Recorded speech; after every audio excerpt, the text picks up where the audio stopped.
Depuis hier vendredi à Conakry, d'un colloque placé sous le thème Insécurité en République du Guinée en Afrique de l'Ouest.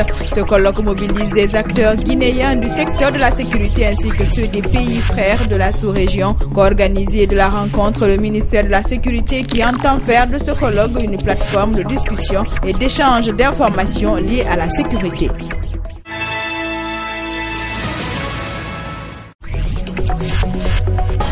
Ce jour d'une délégation de l'Union européenne à Conakry, jeudi, les membres de cette délégation étaient devant la presse. La démarche vise à informer les hommes de médias sur les mesures appropriées adoptées par l'Union européenne dans le cadre de l'application de l'article 96 de l'accord de Cotonou.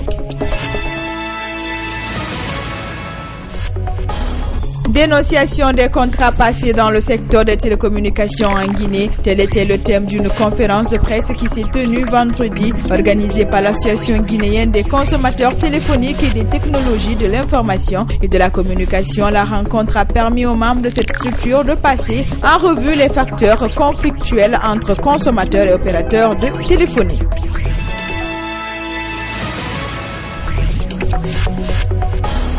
La Guinée traîne des pas pour l'organisation des élections législatives. 2 ans après l'élection présidentielle, le régime en place et l'opposition ne sont toujours pas parvenus à accorder leur violon sur les conditions d'organisation de cette échéance électorale, d'où un échiquier politique en constante ébullition. Alors pourquoi tant d'agitation pour la mise en place d'une Assemblée nationale? Quel rôle peut jouer concrètement cette institution dans un pays démocratique?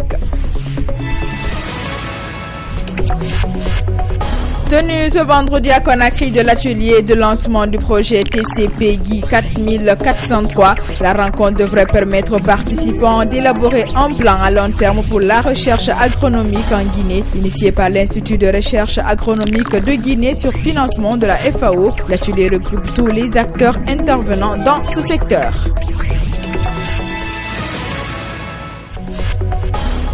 Un atelier sur la libre circulation des personnes et de leurs biens et du droit d'établissement dans l'espace CEDEAO s'est tenu jeudi dans un réceptif hôtelier de la place, organisé par la Renaissance africaine des femmes de l'Afrique de l'Ouest, RAFAO en abrégé. Cet atelier a regroupé les représentants des pays membres de la sous-région ouest africaine.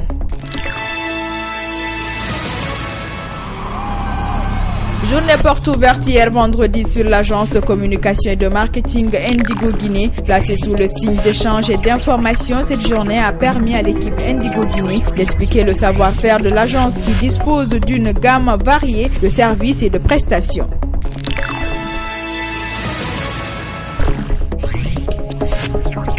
Éradiquer la poliomyélite dans notre pays, c'est l'ambition qu'affiche le département de la santé et de l'hygiène publique. Il a lancé hier vendredi une campagne de vaccination contre cette maladie.